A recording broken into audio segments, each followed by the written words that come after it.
UFC 325 is just wrapped up, guys, and what an event it was. Some great performances, some great finishes. In the main event, Alexander Volkanovski defends his belt against Diego Lopes again with a clinical performance, a better performance than in their first fight. 50-45 in my eyes, but I did think at the end of the fight there was going to be a 49-46. I thought they were going to give round 1 to Lopes. It could have been round 2. I'm not sure which round they gave to him, but I thought round 1 was his best round. But one judge had a 50-45, 2 had a 49-46. Just a clinical performance, and he just landed cleaner, more powerful shots. We'll bring up the striking numbers. These probably aren't accurate, but yeah, 98 significant strikes to 78. Lopes was in this fight. Like, there was no clear dominant round from Volk where he just went out there and just put it on Diego Lopes, but he was just better in every round, and I feel like that was fairly clear. When he hit, he landed good shots, and there was just power behind the shots. You could hear it. He just controlled the fight, waited for Diego Lopes to come to him, and yeah, it was just a clinical performance. But Diego was good. I know he's fought him for 50 minutes and he's won 2 rounds off him, or maybe 3 rounds off him, but he's competitive with Volk, but Volk is just a level above. So, yeah, what a performance from Volk. Does put Lopes out of the title picture for some time now, unless Volk loses or retires, and Diego Lopes is able to get some good wins. But Volk was just too good in this fight. I will say, I thought Lopes' grappling was better than I thought it was going to be. I thought Volk was going to be able to take Lopes down and control him, but he was unable to land takedowns until that last round. And when he did take him down in that last round, Diego was able to reverse positions. But yeah, his submission defense from Volk, superb. In that last round, Diego was chucking up arm bars, kimuras, triangles, but Volk was able to get out of them all. When he had his back, he was just able to navigate that leg, the hook around his belly, and get out of it just clearly. And I will say, it was pretty zesty, the position he was in for those final minutes. But hey, it worked. He just had the arse to his face, and he was just throwing some elbows in there. So what a performance from Volk. Easily the featherweight GOAT. There's just no debating it. He has the same amount of title defenses as Jose Aldo now, but a much higher quality of wins. Holloway twice, Lopes is 2 times, Jose Aldo once. Just what a resume for Alexander Volkanovski. So one of the best fighters of all times. And yeah, Diego Lopes is good, but he's just not good enough to beat Volkanovski. He's just too smart. Fight IQ is too high, and he's just too good. So not a bad performance from Lopes, but Volkanovski is just too good. I'm very glad he won. It would be a much different video if he lost.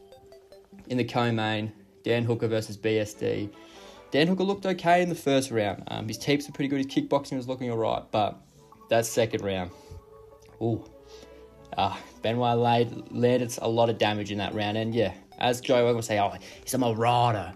If Joe Rogan was there, that's what he would have been going on around the whole time. But he really does just pile on the damage. That ground and pound was heavy. I thought Dan Hooker might have been able to survive the last 20 seconds of that round, but yeah, he just really had nothing. He was just getting pounded and just throwing up his arms to make it look like he was fighting back. So good stoppage. BSD, he's no longer Benoit Scam Denise, so interested to see who he fights next. I think I like the Armand matchup for him, or even the winner of Holloway versus Charles. But yeah, that Armand matchup interests me because, yeah, I think it'll be a good fight. I think there'll be a bit of beef between him for some reason. I don't know. Armand just beefs with everyone. BSD does good damage. I think Armand would probably beat him, but I think that's a very intriguing fight. So yeah, good performance from BSD. So he's in the title frame now. So, and Dan Hooker, I don't know where you go from there for him. I guess Paddy Pimblett's a good option for him, but Paddy Pimblett might be too high in the rankings for him now.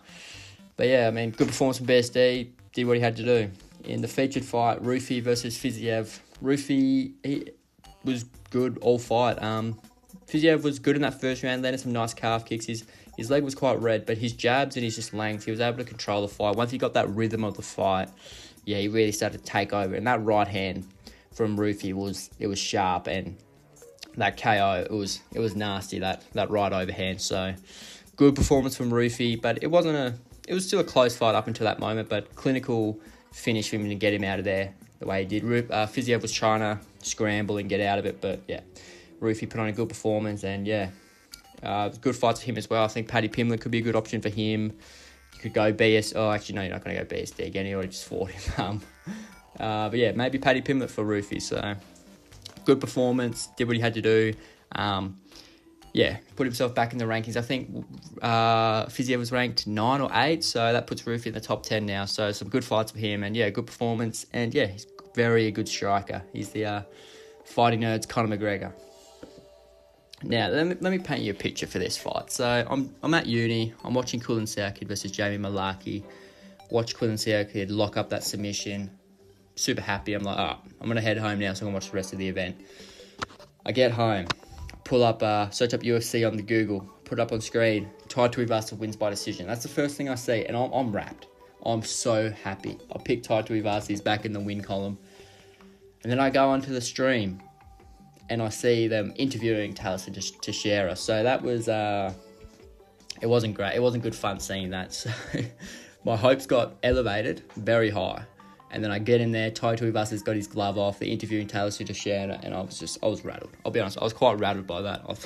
I thought Tai Tuivasa had won the fight, because I didn't watch it back in between fights, and just didn't have the takedown to defense to win that fight. He had a good last round, but didn't have the takedown defense. But yes, that was quite disappointing, thinking Tai had won the fight, only to find out that he hadn't. So that's what I went through. Not sure if anyone can relate to that, but that's an experience I had in this event. And to close out the main card, or to start the main card, we had Kulin Saokid versus Jamie Malarkey. Kulin Saokid has to have a ranked opponent next. He's elite. He's been showing off his striking and KOing people recently. Gets into this fight, shows off his grappling, takes down Malarkey and submits him just super efficiently. Great performance. I think that's like a lot of first round finishes for him now. I think 3 of his 4 fights, or 4 of his 5. I'm not sure how many fights he has in the UFC, but a lot of first round finishes. I think just feed him Michael Chandler. Just get him ranked. He beats Michael Chandler, or you could give him Moicano. He beats Moicano. Give him someone like that who he could easily beat. Get him in the rankings, and then you never know. We could see him in the top 5 by the end of the year, fighting like anyone in the top 5 really. Roofy, BSD, you could see him fighting any of those guys. So great performance from Kulin Saokid. He's elite. That's all I'm going to say. Definitely should be ranked. Should get ranked by the end of this year. Just let's feed him Michael Chandler. But that's going to wrap up this card. It was a great event. I loved watching it. The main event, obviously, was great viewing, watching Volk win. But all through this card, there was good performances, good finishes, and I'd give it like an 8 maybe a 9, because Volk won, just bump it up one more. But great card. Volkanovski is the featherweight GOAT. I mean, there was no debating that already, but now he's just cemented it. And no reason to not be happy with how this card went. So let me know what you guys think about this card. And I'll see you guys in the next one.